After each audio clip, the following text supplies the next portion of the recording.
Good morning. Ay, good Tulungan ako magsabi kay Ma'am Raquel. So, ayun, good afternoon, good morning, good evening. So, ito na naman po ako. Ito na naman si ako. So, ayun. Kasi dito napansin ko dito sa mga dumadaan sa wall ko, ito to. Papakinggan niyo ba ako? Ay, mga complaint about sa DSWD.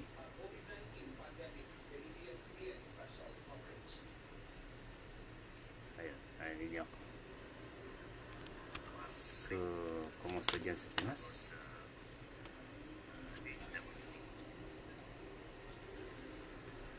Kahapon lang, kagabi lang, tama kagabi. Ano isang gabi yata, isang araw. May nag-report sa akin, OFW siya, former OFW siya kasi nasa Pinas na siya. OFW ng Dubai at isa rin sa minsan humingi ng tulong sa akin. So,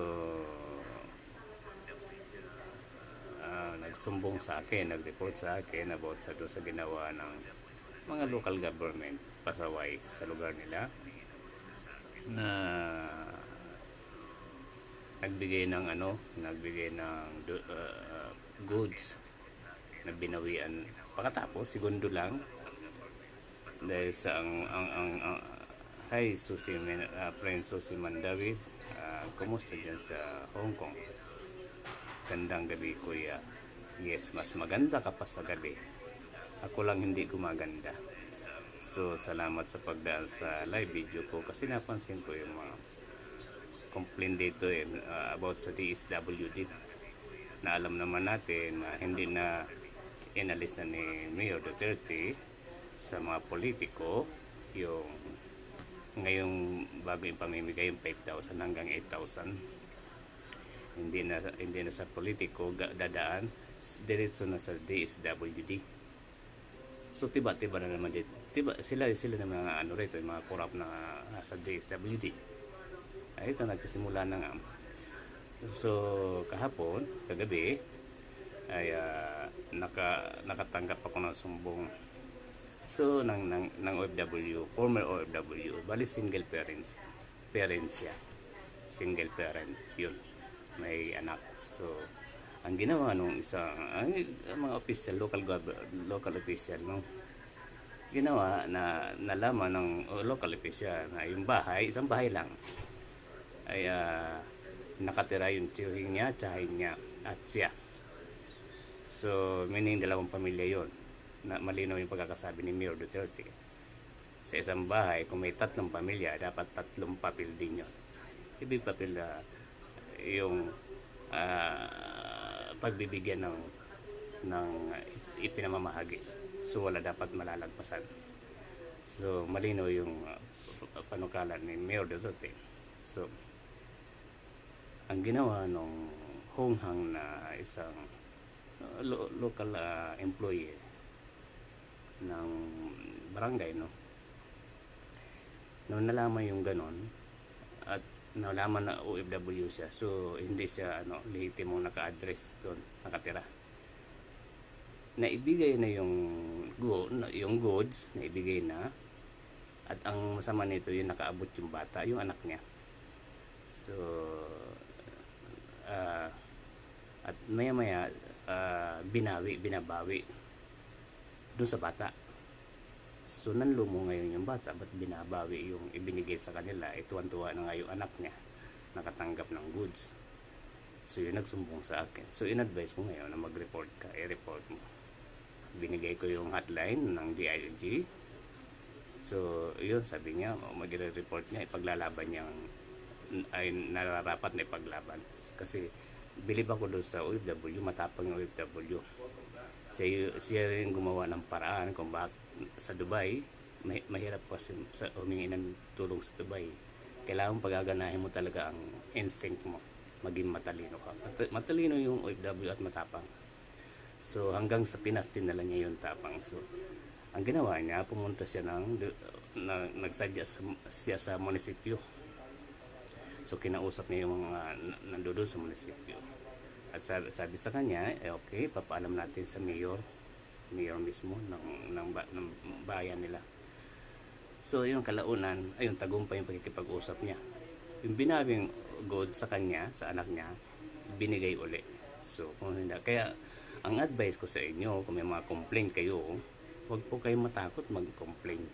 Useless po yung pagpo-post niyo sa Facebook. Hindi kayo matutulungan ng social media. Matutulungan kayo ng sarili ninyo. Ayan, ang Facebook naman ay willing na ipamigay yung hotline contact ng DILG. Saglit lang malaman yung contact ng DILG. I-type nyo lang yung DILG hotline. Ang daming magsisipaglabasan na numero. Mamimili ka lang. So yun po yun. Sabi nga ni Mayor Duterte, maging maingay kayo nang sa gayon makarating sa kanya at ma-actionan niya. Per family, hindi per household. Yes, yun nga yun. Dapat, gaya na sinabi ni Mayor Duterte, sa isang bahay kung may 3 pamilya, ay tatlong papel din. Yung nakasulat doon sa katibayan na bibigyan ka ng 5,000 o 8,000. Yun. O yung mga goods, yun. Malinaw yun. So, kaya kayong mga yung nagko-complain dito sa bago kayo mo naman mag-post, o kaya sa ganito gawin, sabayan ng post, naka-post kayo. At naka-post kayo and then sabayan nyo ng action. Ako ko sa gobyerno natin, tingnan mo to, ito ako po pakinggan ay nyo. taga-Balagtas Bulacan na Panibagong hindi po kami binigyan ng tamang sagot dahil meron pong nag-house to house dito DSWD na Hindi naman. namimili po sila ng bibigyan nila ng ayuda. Then, nung pabalik na po sila, bali tapos na Ayun. po sila dun sa bandang dulo dito sa kanto namin. Lumabas po kami Hindi siya para makita. po itanong kung meron po ba kami o kasi wala po Kung hindi Ayan. po namin hinarang sa labas, hindi po Panibagong talaga kami complaint na naman. tutuan. So nagtanong po kami, ako po kasi buntis, kabuanan ko po at no work no pay po asawa ko, meron po akong 2 anak. So ano po yung basihan nila para po maging qualified ka na bigyan ng SAC form? Hindi po kasi nila alam na updated po ko sa mga balita ng gobyerno, mapa-online man po, social media o TV, radyo. Alam ko po yung karapatan ko bilang tao. So yun po, nagtanong po ako, ang sabi sa akin is, botante daw po ba ako dito? Gano'n daw po ako katagal nakatira dito? Hindi man po nila sinilip yung census ng bahay ko, yung lagay ng mga kapitbahay ko rito. Na 5 anak na wala ng makain, kundi yun po inaasahan. Yung sagot po nila, nasaktan po kami kasi hindi po talaga tama yung sinagot nila sa amin. Na dapat sinabi nila na babalikan namin kayo, huwag kayong mag-alala. Hindi po ganon. Ang sinabi po nila is, yung taga-duluhan nga po, naputol ang paa, hindi nabigyan. Ako pa po kaya bibigyan na 2 mata, 2 paa at kamay. Yun po ang sabi nila sa akin. Ang sakit po tanggapin na ganun po sila magsalita sa tao na nagtatanong po kami ng maayos. Masakit po, hindi po tama na ganun pong sabihin nila. Naglabas daw pong DSWD ng listahan. So yun po yung pinapriority nila, yung listahan. So hindi po namin alam kung may hinihintay po ba kami sa kanila or wala. Yun lang po. Gusto mo lang po namin maliwanagan dito kung bakit po gano'n na parang may pinipili sila. Yun po. Kasi kahit qualified kami, tingin ko kasi qualified po ako Buntis ako, 2 anak ko, ang asawa ko no work, no pay. Then umuupa po kami. So sana po bigyan nyo ng pansin ito. Kasi pera po ng gobyerno yung pinag-uusapan dito, hindi naman po pera ng mayor dito o pera ng kung sinong tao, di ba po? Lahat po tayo may karapatan. So yung karapatan ko po bilang tao, yun po yung pinaglalaban ko, pati yung mga kapitbahay ko dito na naapakan po para kami kawawa kanina na nagmamakaawa sa DSWD na kung qualified po ba kami o hindi. Samantalang meron pong iba na hinahabol pa sila, nanggaling pa sa duluhan. binibigyan nila ng form samantala po kami naghihingi. Hindi daw po kami pwede at babalikan daw po kami at wala ng form. Yun po, sana po mapansin nyo po kami dito sa Balagtas, Bulacan. Mabigyan po ng action agad. Salamat po. So, ayan malinaw yung pagkakabanggit ay Balagtas, Bulacan. So, gaya ng sinabi ko, i-broadcast nyo yan sa lugar nyo mismo. Gayahin yung ginawa ng former OFW na nakinig sa advice ko, at talagang matapang ng OFW kung ano yung ginamit niya sa tapang niya dun sa Dubai, at dahil sa tapang niya ay nakauwi siya, tinatulungan niya yung sarili niya, dinala niya sa Pinas. Hanggang ngayon naipapanalo niya yung karapatan niya. So ang prinsipyo niya ay kung may karapatan ako ipaglalaban, ay ipaglalaban ko. So patagumpay yung ang ginawa niya. Dapat hindi lang po kayo post ng post dito sa FB, dapat isinasagawa nyo. Mag-complain kayo. Ang hotline, ang DILG ay nagbigay na ng mga hotline. Ang gagawin nyo lang, isa action nyo lang po. So yun po, dumirekta kayo sa munisipyo, at pag hindi sila nag-comply sa reklamo ninyo, gaya ng ginawa ng OFW, dumirekta siya sa munisipyo, nireport yung ginawa sa kanila mag-ina, na parang ang hatag bawi, bigay bawi, hatag bawi. So binigay yung goods, tapos maya binabawi dun sa anak. So, nakakapanlumo yung anak ng OFW nakatanggap. So nakakalungkot, nanlumo yung bata. So bakit binabawi? So yun lang po, at dapat magkaroon kayo ng aksyon, ika nga. Hindi lang complain tayo dito sa social media na wala naman tayong ginagawang action. So yung hotline ng DLG ay given na. So yun, isasagawa nyo na lang. So kaya naman po yun pa yun,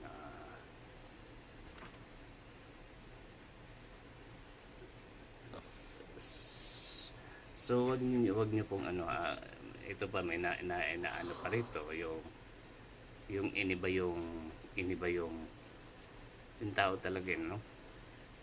Kaya tayo pinarurusahan ni God dahil sa ating kasamaan. So iniba yung, hindi ko yata na-issue yun, iniba yung sinasabi ni Mayor Duterte about sa dapat bawat pamilya, kung ang pamilya ay kung isang bahay may 3 pamilya, 3 rin ibibigay sa kanila.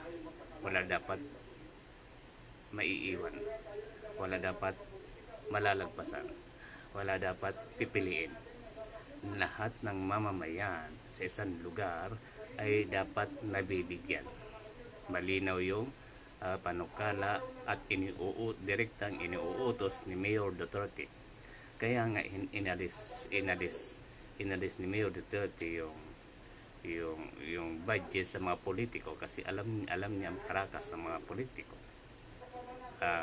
Bawas ng bawas. So ganun din naman pala sa wala ka na talaga maasahan sa kahit anong ahensya talaga. Wala ka talaga maasahan sa sobrang kasamaan at kasakiman ng tao. Nasa kaligitnaan po tayo ng COVID. Matakot naman kayo. Tingnan nyo, narinig nyo sila sabi ni Yorme sa bilang ayun, narinig nyo sila sabi ni Yorme. So kaya nakakapanlumo yung kasamaan ng tao. Tandaan ninyo, lalo pa yung pag nalalaman nyo ay OFW, binabaliwala nyo OFW. Teka lang, kayo mga empleyado ng gobyerno, kami ang nagpapasahod sa inyo. May nakakuha kayong mga benepisyo. Lahat ng dapat na makuha ninyo about sa pagiging empleyado ng gobyerno, nakukuha ninyo. Kaming OFW, wala kami nakukuhang benepisyo. Walang bonus dito. Tandaan ninyo, ang OFW ang sumusuporta sa kaban ng bansang Pinas. Bakit nyo binabaliwala ang mga OFW ko mo? Yung kasi dahilan nung nag-report sa akin kagabi, yung OFW. Hindi raw siya lehitim mo nakitira doon. Kaya binaypas siya. Binawi yung goods na binigay sa kanya. Kung hindi nakatira doon, hindi niya bibigyan. Malinaw yung pagkakasabi ni Mayor Duterte. Walang dapat maiiwan. Kaya kayo mga nilalamangan, magkumilos kayo, umaksyon kayo.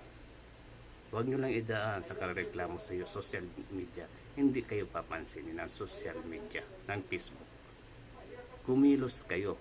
Sumadya kayo sa munisipyo. Gaya ng ginawa ng isang OFW. Sumadya sa...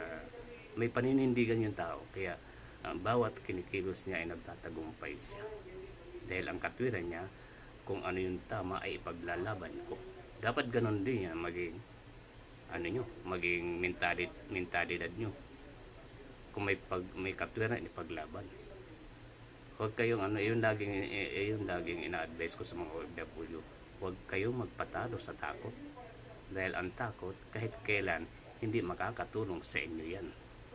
Mag-broadcast po kayo dyan kung nilalamangan kayo ng mga empleyado ng local government, ng DSW, kasi DSW lang ngayon ang may hawak ng pundo, wala na sa politiko.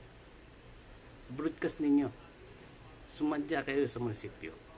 Yun, pinapayagan naman kayo mag-report Sabi nga ni Mayor Duterte, wala namang kasong ano bang tawag doon?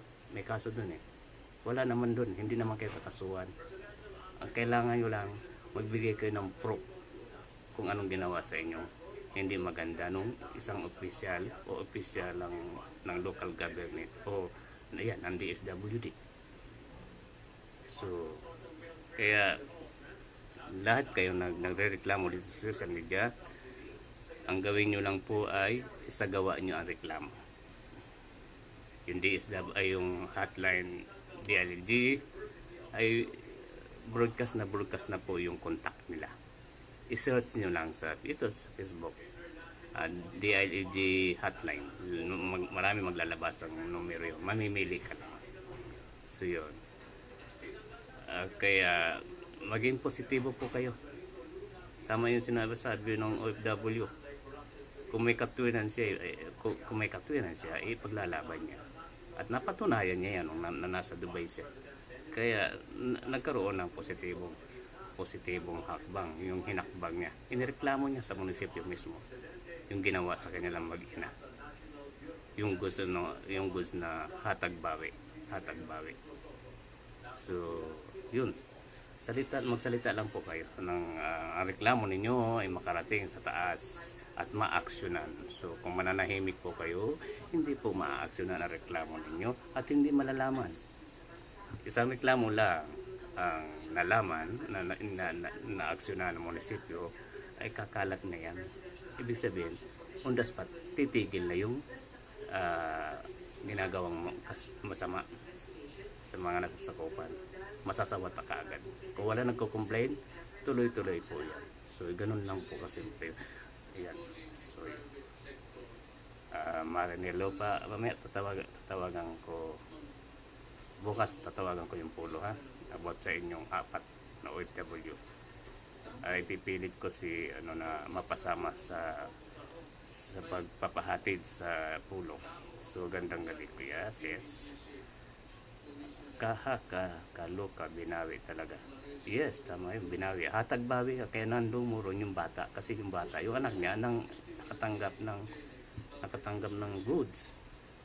So, nalungkot yung bata raw. Nalungkot daw yung anak niya nung binabawi na sa kanya yung kasi hindi raw siya taga-roon. Hindi raw sila taga-roon. Hindi ba naman, kaya nga nagkaroon ng lockdown. Bakit nagkaroon ng lockdown? Kasi ang bawat mamamayan ay nililigtas sa COVID na mahawa. Subalit tahasan ng mga sinasabi ng mga local employee na masisave ka sa COVID, but hahayaan kitang mamatay sa gutom. So ganun ang nangyari. Ganun kasama ang tao. Yun. Guwapo pwede pa. Ayun. Upper family, hindi for household. Yes, upper family yan. So, ayun, maraming salamat. Ormiga, Mariela, Jan, Julian, maraming salamat. Arlene, maraming salamat. Friend Melvin Obian, namusta dyan sa work. And friend Torbici, namusta dyan sa Pinas. Ayun, kumusta sa mga tingnan mo yung ginawa ni Yorme. Tagumpay siya. Yun, kung may challenge si Kabayan Francis, may challenge na about sa mayayaman. Si Yorme naman ay may challenge doon sa mga politiko, senador at saka congressman. So, ilang congressman, 117 yata congressman yun, sumagot doon sa challenge niya. Wala pa sumasagot sa challenge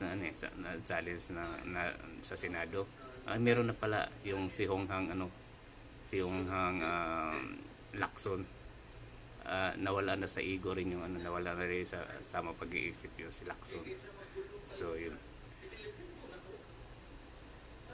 At ito naman si Bong Revilla sumagot doon sa pero hindi naman siya sa kanya nanggaling yung pera. Nanggaling doon sa mga hinihingian niya ng donasyon. So, subukan niya rin i-donate yung sahod. Gaya ng ginawa ng mga congressman. Dinonate yung sahod. So, umabot ng ilang milyon yun. 3 milyon yata yun.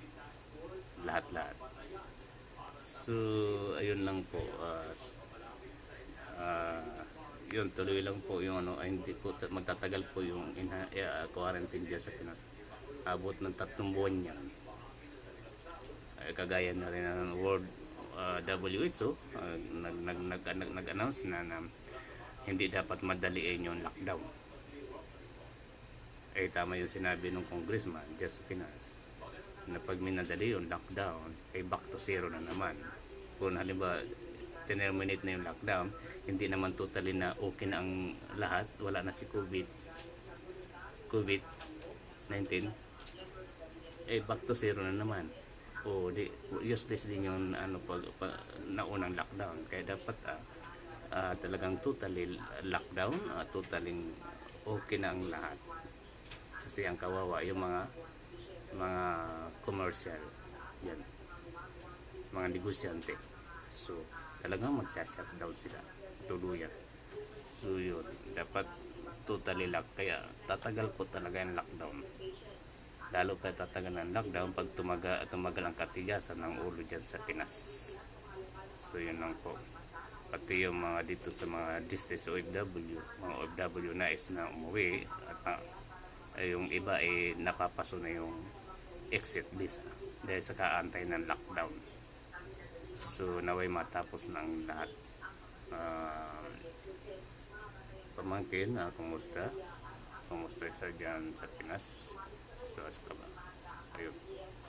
So, Mas Galo, kumusta dyan, inaanak dyan sa Pinas? Kumusta ang pamilya mo? Ingatan yung anak, ha?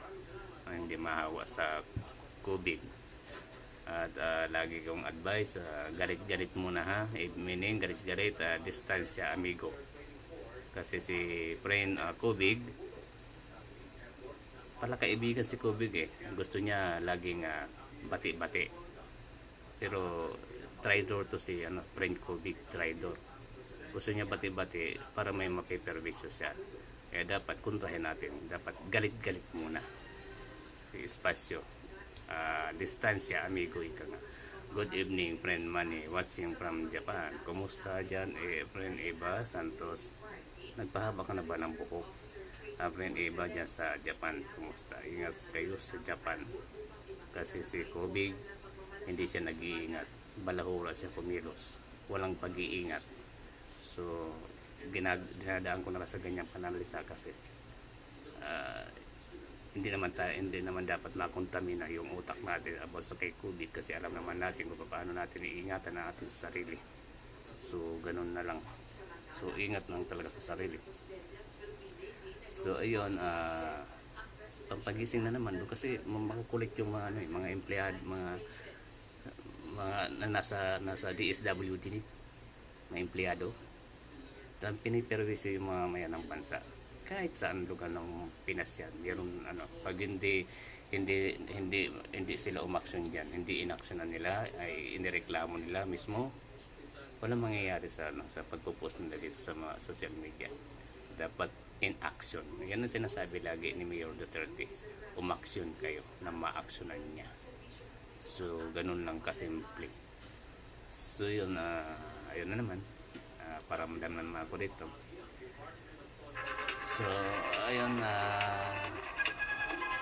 salamat din kasi natimpo namin may bukas na padalahan dito, nakapagpadala na rin sa Pinas. So, ayun, Lunes darating na rin. Ang problema, bumaba yung palitan. So sayang din yung nabawas. So ayun, ang mahalaga may bukas na padalahan, nakapagpadala na rin. Hindi nasayang yung alis namin kanina kahit tanghali na.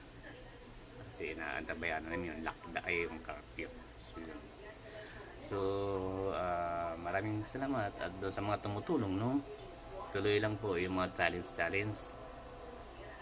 Tama yung naisipan ni Kabayang Francis Leo Marcos. Ano yun bagong strategy yun Ang tawag doon, new strategy. Kasi luma na yung yung kukumbinsin mo tong makikiusap ka na tumulong ka sa ganito. Luma na yun, parang immune na mga politiko o mayayaman sa mga ganun. Baliwala na sa'yo, pasok sa kabila, labas sa kabila. Pero maganda yung strategy niya na tinatsahan niya sa'yo mayayaman. Kaya may mga sumasagot at positibo. Ang tataka lang ako dito sa mga lehitimong kumupunta. Ipinapasok talaga yung politika. Malino yung sinasabi ko. Sa panahon ni pre-COVID-19, hindi pinag-uusapan dito ang politika. Hindi pinag-uusapan dito ang posisyon. Hindi pinag-uusapan dito ay ekonomiya. Isa lang pinag-uusapan dito. Isang salita lang, buhay. So, ganun lang kasimple. At ang hirap nila makaunawa sa ganun. Minsan kasi sobra nating talino. Ang talino natin nagagamit napupunta sa ating talampakan. Tapos maganda yung magkaroon tayo ng pride, yung positibong pride, para nagagamit natin sa mga positibong bagay. So yun, kaya yung mga gumagawa ng pagtulong dyan, tuloy nyo lang para lalo magalay sa garit yung umaayos sa ginagawa ninyo. Ika nga, more negative reaction, more positive action. Ika nga, o sino magkakaroon ng sakit sa puso, hindi naman kayo, sila magkakaroon sa sakit ng puso. At sila ang question ni God, bakit mo kini-question tong tao na to, ginagamit ko yan. Diba? So ganun na kasimple, ganun na dapat kabidjik Kaya hayaan nyo sila magka-problema sa ginagawa ninyo, tuloy lang po. At of course, saludo ako sa inyo. At kayo ay lehitimong ginagamit ni God sa kapwa natin Pilipino. So ayun, tayo naman may kanya-kanyang pamamaraan kasi binibigyan tayo ng samut-saring idea ni God kung paano tayo makakatulong, mapira man tayo o walang pera, gagamitin talaga tayo ni God kung nais niya tayong gamitin makatulong sa kapwa. So tuloy lang po yung positibong na umpisahan hanggang sa mawawala rin to si COVID walang pinagkaiba yan kay SARS. Magsasawa din yan si COVID. So nakakalungkot yung mga namamatay. At paalala rin maging positibo naman po kayo doon sa mga frontliner, lalo na yung mga doktor, nurse. Sinusugal po nila yung buhay nila. Hindi nila sinusugal yung buhay nila para i-discriminate ninyo. Kasi kung tutuusin, mataas sila kasi sa inyo. Kayo nga tinutulungan bakit nyo i-discriminate? Kayo nga hindi kayo din i-discriminate ng mga frontline na doctors, nurse o sundalo police, baka lahat ng frontliners, hindi kayo discriminate. Bagkus sinisave kayo. Tapos ang isusupli ninyo sa kanila ay kasamaan. Kaya hindi na wala, hindi pa mawala yung COVID dahil sa kasamaan pa talaga natin Instead na humingi tayo ng kapatawaran dahil ito nangyayari sa mundo ay pampagising lang po sa atin ito. Nababaon na po tayo sa sobrang kasalanan. Araw-araw po nakakagawa tayo ng kasalanan. Bakit ka mo? Simple lang, mensahe ni God, kayo ay nakakagawa ng kasalanang hindi sinasadya at sinasadyang kasalanan. Meaning, oras-oras, araw-araw, nakakagawa tayo ng kasalanan. So, yun po yun. Dapat naiintindihan nyo yun. Bakit hindi natin sanayin sarili natin? Laging mag-pray, humingi ng kapatawaran para naman yung mga negatibo nating nakatanim sa puso natin ay maging unti-unti maging positibo. Tapos yung mga nakikita natin sa paligid na negatibo ay magiging positibo sa atin. Yung gagawa tayo ng mga positibong bagay sa kapwa natin. Magkaroon tayo ng pagmamahal sa puso natin para para yung pagmamahal na itinanim sa atin ay iyon ay maipaparanas natin sa kapwa natin. Ganun lang po kasimple yung revelation, yung cycle ng pagpapaalala sa ating ni God. Yun lang po yun. So, pakiiwasan nyo lang po ang i-discriminate yung nilalagay nila yung buhay sa alanganin. Unang pinagkaiba sa amin niya yung mga frontliner, ng isang pa ay nasa hukay na mga OFW, lalo na yung mga domestic helper. Walang pinagkaiba yan. So dapat matuto kayong tanggapin, lawakan ang kaunawaan. Hindi kayo matutulungan ng mga negatibong kaisipan. Mas makakabuti pa sa kalusugan nyo magkaroon kayo ng positibong kaisipan. Nakakabuti sa kalusugan nyo, mapapabata pa kayo. So, nakakakinis kayo, nakakakinis ng isipan ninyo kasi wala kayong mga alalahanin. Pero kung yung nilalaman ng puso nyo ay panay galit, panay lahat na ng pag-iimbot ay nasa puso ninyo, ay on the spot ay mabilis kayong tumanda. Ayun, magiging buraot yung figura ng iyong katawan dahil sa nagtatanim kayo ng galit sa inyong puso, anumang kasamaan sa inyong puso. Pagkibawas-bawasan lang para naman yung pag-ibig ni God ay pumasok doon sa inyong puso. Tama nga yung sinasabi ni Yorme na di ba may puso ko na lahat ng tumutulong, hindi nyo ba napapansin lahat ng tumutulong ay napapaluha sila habang sila nagsasalita sa video. Naranasan ko kaya yan noon. Minsan ako namatayan na isang OFW na hindi inaksyonan. Hindi ko maiwasan maluha dahil sa habag nga ikang. Ganun po yung mga ginagamit ni God. Totoong tao. Kasi ang namumutawi kasi doon yung pag-ibig sa kanilang puso. Kaya kahit hindi nila sadyain umiyak, napapaiyak po talaga. Kung makita mo mga barako umiiyak, may napanood ako nung sina-challenge ni Kabayan Francis, challenge niya, laking tao na umiinom pa ng kape, naninigarilyo sa labas. Bandang huli, napapahikbi doon sa huli niyang kataga sa pagtanggap ng challenge ni Kabayan Francis. Kaya yun na-post ko yun. Ang dulo niyong totoong puso. Kahit gaano pa katigas ang puso mo, pag yung totoong ginamit ka ni God sa kapwa mo, yung tinaniman ka ng pag-ibig ni God sa kapwa ay sa puso mo, ay talagang yung magiging mamon talaga yung tigas ng puso mo. So ganun yun, ganun magtanim ng pagmamahal si God.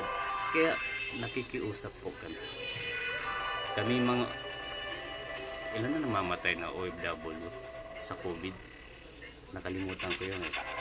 Kulang-kulang 100 yata yun. Kabubroadcast pa lang kanina rito eh. World Health yata. WHO yata yun. Ano ko. Sa ano ba? Sa Italy yata yun. Nakalimutan yung number na namatay na OFW. Mas nakakalungkot ang OFW na namatay sa COVID. Bakit kamo? Hindi na sila hanggang abo hindi sila makakauwi. Hindi kami makakauwi ng Pinas. Hindi na kami makakauwi ng Pinas. At hindi na namin matatats, mahawakan, mahag ang kapamilya namin. Kung kami ang natamaan ng coronavirus. So, bawas-bawasan po natin yung kasamaan natin dyan sa Pinas. Kasi tayo, pinaparusahan po tayo. Parusa to eh. Parusa to ni God. Pampagising nga lang ito ni God eh. Dahil ang henerasyon ngayon ay nakapokus na dito sa mga social media. Nakapokus na sa gawang tao. Gaya na nasabi ko noon na yung mga gadget ay dapat ginagamit sa tamang pamamaraan dahil ang lahat ng mga gadget communication ay provided ni God dyan sa atin. Provided ni God dyan kung paano natin ipakalat ang kanyang mga mensahe. Yun ang ano ron eh. Mga mensahe niya. Dapat ginagamit natin yung resources pala. Yan, mga resources for communication para i-share natin yung mga mensahe ni God. Kasi yun ang kailangan niya. Yung hindi tayo makalimot sa kanya. Pampagising lang po to yung coronavirus. Parusa sa atin ka, parusa. Kaya kung dyan sa Pinas, mananatili kayo sa kapangyarihan ng salapi, hindi tayo titigilan ni God. Nagisingin. Sa kalagitnaan ng COVID-19, panlalamang pa rin yung nasa isipan ninyo. Pira pa rin yung nasa isipan ninyo. Tapos, gagawa nyo pa ng hindi maganda yung mga doktor, mga nurse. I-discriminate nyo.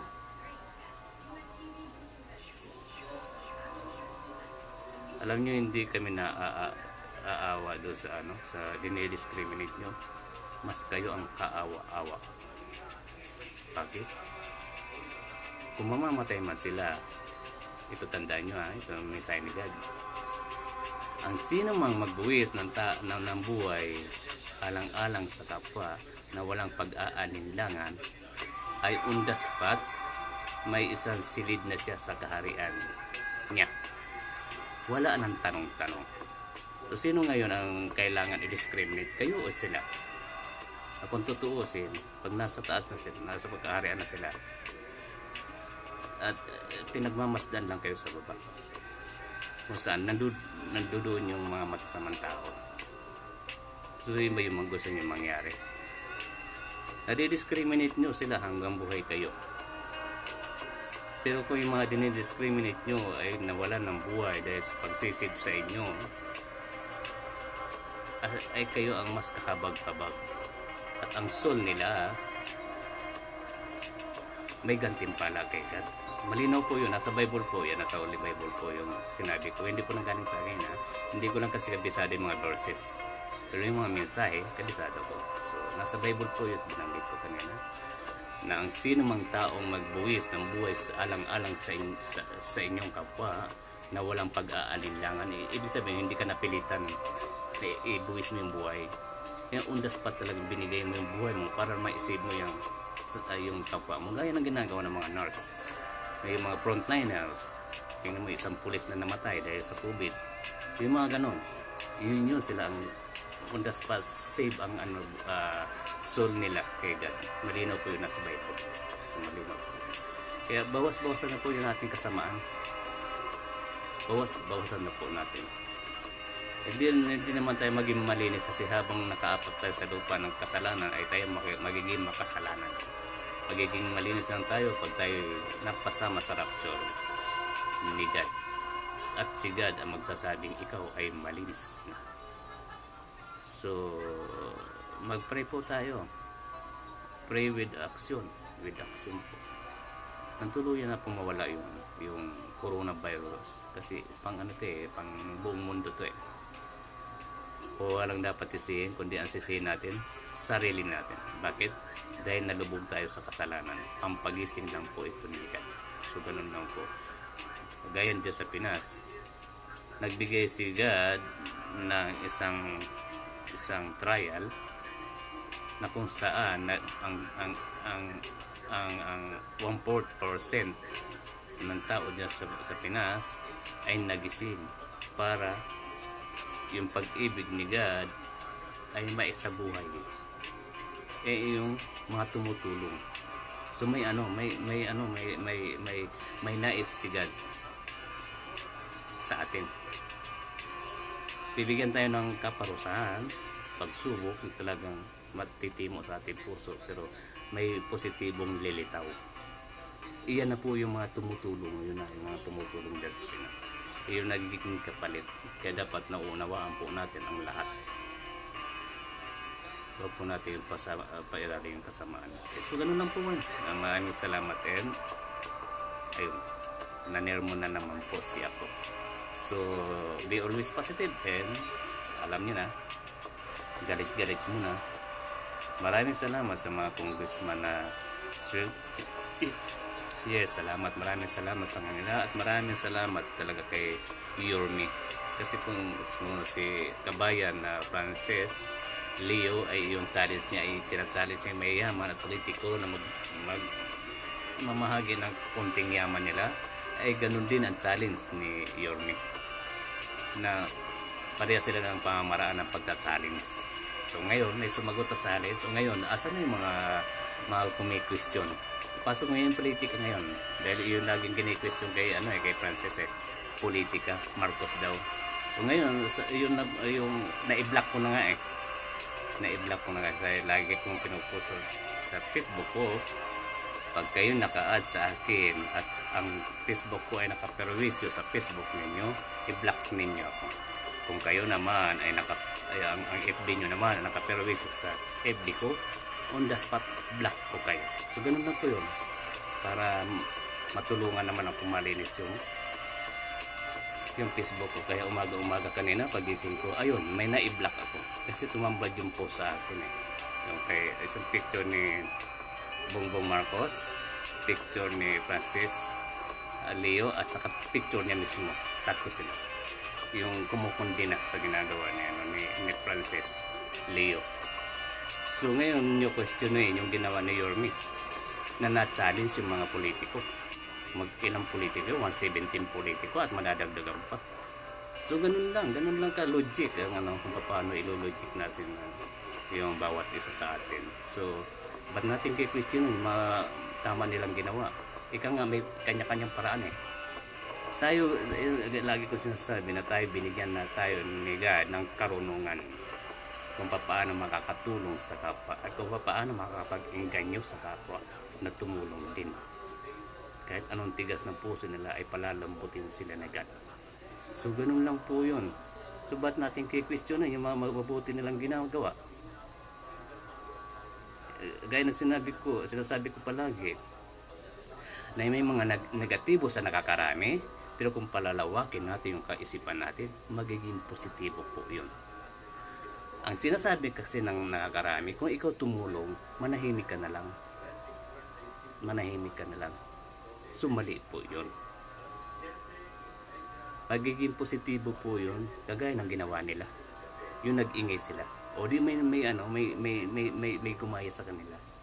So yun ang positibo ron. Yung negatibo sa nakakarami, magiging positibo kung malawak tayo mag-isip. So, di ba naging positibo yung sinasabi, manahimik ka na lang kung ikaw ay nakakatulong. Bakit kinikwestiyon? Alam niyo kasi kung bakit yun ang pinopokus nila. Kasi kung ikaw ay mananahimik at tumutulong, ay ibibless ka ni God. Doon sila parang ginawa nila literal yung kautusan ni God. Ginawa nila literal.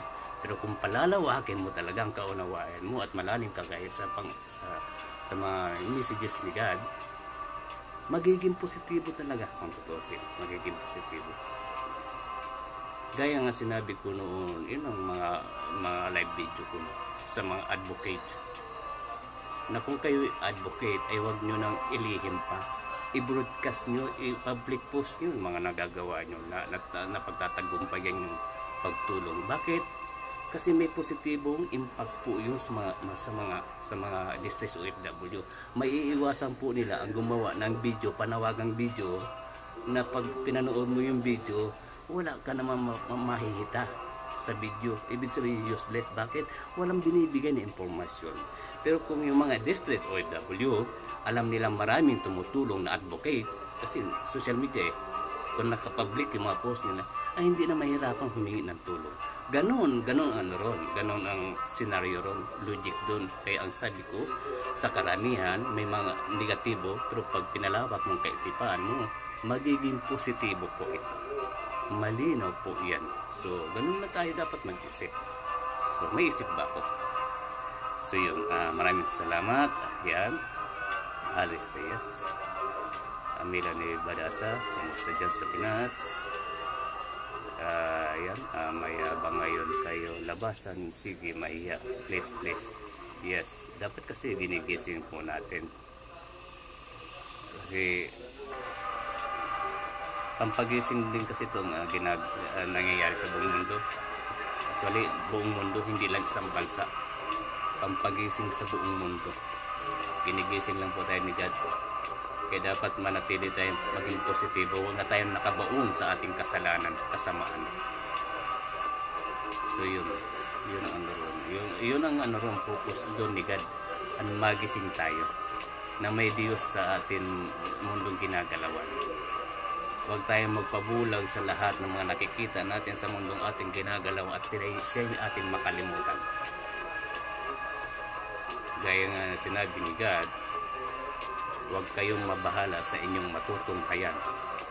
So malinaw po yung paalala rin niya, malinaw po yun.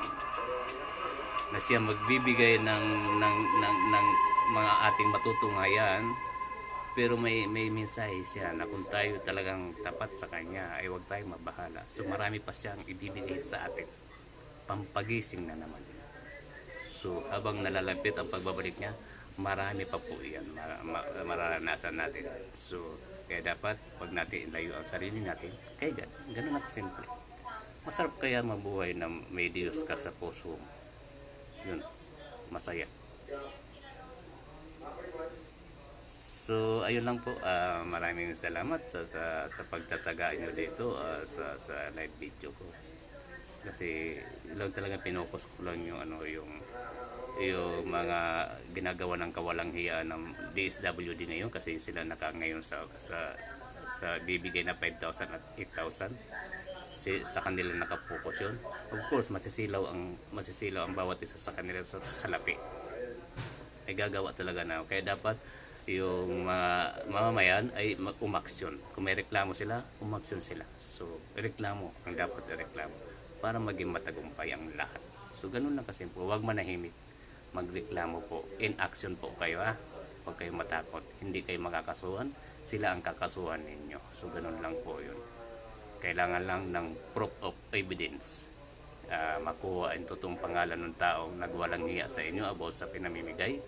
Yun ang i-report ninyo. So yun lang po yun, at wala na po yung iba. So maraming salamat and God bless.